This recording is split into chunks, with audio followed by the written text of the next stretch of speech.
నమస్తే, welcome to LCN news. Tirupati జిల్లా Sullurpeta municipality పరిధిలోని భారత కమ్యూనిస్టు పార్టీ పట్టణ సమితి ఆధ్వర్యంలో సిపిఐ రాష్ట్ర కార్యదర్శి వర్గ సభ్యులు పి హరినాథ్ రెడ్డి టిట్కో ఇండ్లు పరిశీలించడం జరిగింది. ఈ సందర్భంగా హరినాథ్ రెడ్డి మాట్లాడుతూ సూలూరుపేట మున్సిపాలిటీ పరిధిలో ఉన్న టిట్కో ఇళ్లు 90% పనులు పూర్తయిపోయి ఉన్నాయి కనుక రాష్ట్ర ప్రభుత్వం చొరవ తీసుకుని త్వరగా పనులు పూర్తి చేసి అర్హులైనటువంటి వారికి ఇండ్లు ఇవ్వాలని, దీనికి స్థానిక ఎమ్మెల్యే నిలవల విజయశ్రీ చొరవ చూపాలని కోరారు. ఈ బృందంలో సిపిఐ జిల్లా కార్యవర్గ సభ్యులు మోదుగుల పార్థసారథి, నియోజకవర్గ కార్యదర్శి సుధాకర్ రెడ్డి, పట్టణ కార్యదర్శి ఏ ఆనంద్ బాబు, ఏఐటియుసి నియోజకవర్గ కార్యదర్శి ఇలప నాగేంద్ర బాబు, వ్యవసాయ కార్మిక సంఘం నాయకులు ఏ బాలయ్య, లక్ష్మి, బాలు, నియోజకవర్గ సమితి సభ్యులు తొండ అశోక్ బాబు తదితరులు పాల్గొన్నారు. గత ప్రభుత్వం హయాంలో ఇల్లు లేనటువంటి పేదలకు టిట్కో ఆధ్వర్యంలో రాష్ట్ర వ్యాప్తంగా ఇళ్ళు నిర్మాణం చేయడం జరిగింది. సరే, ప్రభుత్వం 2019కి దాదాపు ఒక షేప్ వచ్చింది. కొన్ని అయితే కంప్లీట్ అయినాయి. ఇక్కడ చూస్తే కొన్ని ఇండ్లు పూర్తయినాయి. ఈరోజు వాళ్లకు పొజిషన్ హ్యాండ్ ఓవర్ చేసినా ఉండడానికి వీలుగా ఉంది. కొన్ని ఇంకా చిన్న చిన్న పనులు చేయాల్సినటువంటి అవసరం ఉంది. వీటన్నిటికీ వాటర్ సప్లై ఇవ్వడం, లేకపోతే కరెంటు మీటర్లు బిగించడం, కరెంటు ఈ బల్బులు అవన్నీ వేయడం, అంటే చిన్న చిన్న పనులే. దాదాపు 90%, 95% కంప్లీట్ అయినాయి ఇక్కడ అన్ని ఇండ్లు పరిశీలన చేస్తే. వీటిని గత 5 సంవత్సరాలుగా గతంలో చంద్రబాబు నాయుడు ఇచ్చారు కాబట్టి ఈ ఇండ్లు మేమెందుకు ఇవ్వాలనేటువంటి కక్షపూరిత వైఖరి వల్ల జగన్మోహన్ రెడ్డి వీటి జోలికి రాకుండా పైపెచ్చి నేను 33 లక్షలు పట్టాలు ఇస్తానని, మీరంతా ఇది రద్దు చేసుకోండి, మీకు అందరికి ఇళ్ల స్థలాలు ఇచ్చి ఇండ్లు కట్టించేస్తానని ఆర్భాటంగా పేదలకు ఆశ చూపించి కొంతమంది దగ్గర ఈ అప్లికేషన్లు పెట్టించి మాకు ఇళ్ళు వద్దు, ఇళ్ల పట్టాలు కావాలని చెప్పేసి అప్లికేషన్లు పెట్టించి బలవంతంగా అవి చేశారు. పాపం వాళ్ళ పరిస్థితి రెంట్కి చెడ్డ రేవడైపోయింది.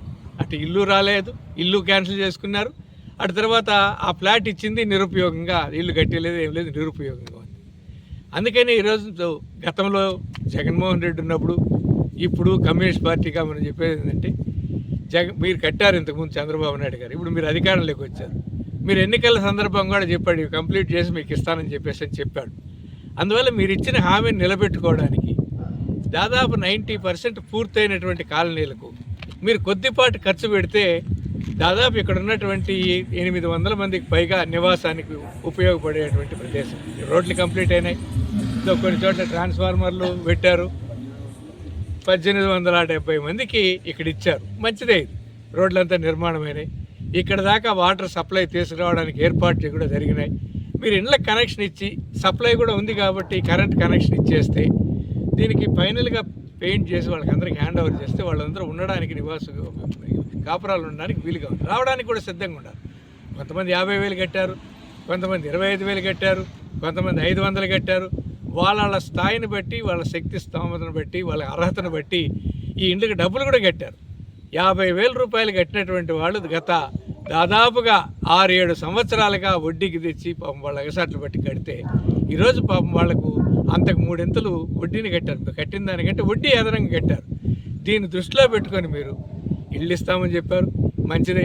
స్థలాలు ఇస్తామని చెప్పారు, వాళ్ళు ఇల్లు కట్టిస్తున్నారు, మంచిదే. నిర్మాణమైనటువంటి వాటికి ప్రథమ ప్రాధాన్యత ఇవ్వండి. ముందు వీటిని టైం బౌండ్గా మీరు కంప్లీట్ చేసి వీళ్ళకి హ్యాండ్ ఓవర్ చేయాలని చెప్పేసి కమ్యూనిస్ట్ పార్టీగా మేము డిమాండ్ చేస్తున్నాం.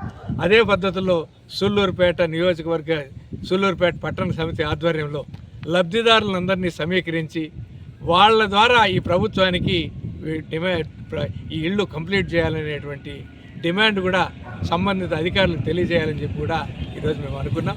దాంట్లో భాగంగానే ఒక్కసారి ఈ హౌసింగ్ని కూడా మా కమిటీ మొత్తం ఈ విజిట్ చేయడానికి వచ్చాం. నిజంగానే ఇది సరిగా మెయింటెనెన్స్ లేని దానివల్ల పాడుపోయిన పీరియడ్ అనిపిస్తూ ఉంది. కానీ చాలా తక్కువ ఖర్చుతో దాదాపు 1800 మందికి ఈ కాపురాలు ఉండే పద్ధతులు ఇస్తే ఈ ప్రభుత్వానికి కూడా మంచి పేరు వస్తుంది. మేము కూడా కోరుకుంటేది పేదలకు ఇవ్వాలని చెప్పేసి వెంటనే స్పందించి ఇది పేదలకు నివాసయోగ్యంగా దీన్ని తయారు చేసి పంచాలని చెప్పేసి మేము కమ్యూనిస్ట్ పార్టీగా ప్రభుత్వానికి విజ్ఞప్తి చేస్తున్నాం. ప్రధానంగా భూమి అవసరం.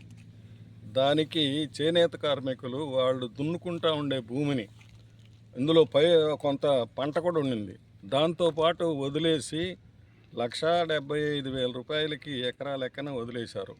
అయితే వాళ్ళు ఒక డిమాండ్ పెట్టారు అప్పుడు, మీరు భూమి అడుగుతున్నారు, ఇళ్ళకి అంటున్నారు కాబట్టి మేము దానికి ఇవ్వడానికి సిద్ధంగా ఉన్నాము.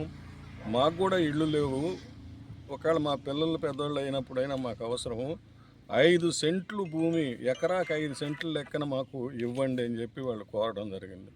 సరే అని చెప్పి అప్పుడున్న ఆర్డీఓ గారు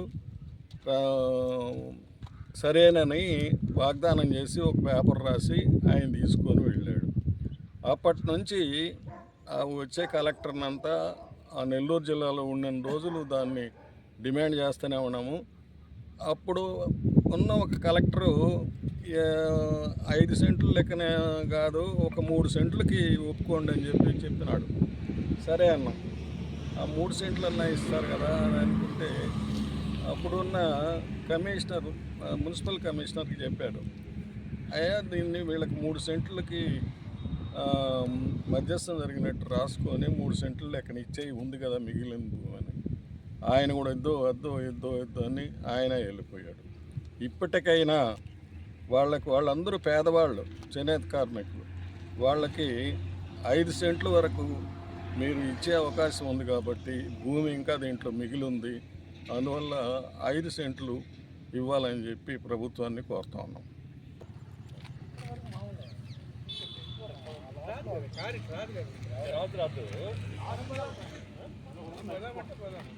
కడతారా అందరూ?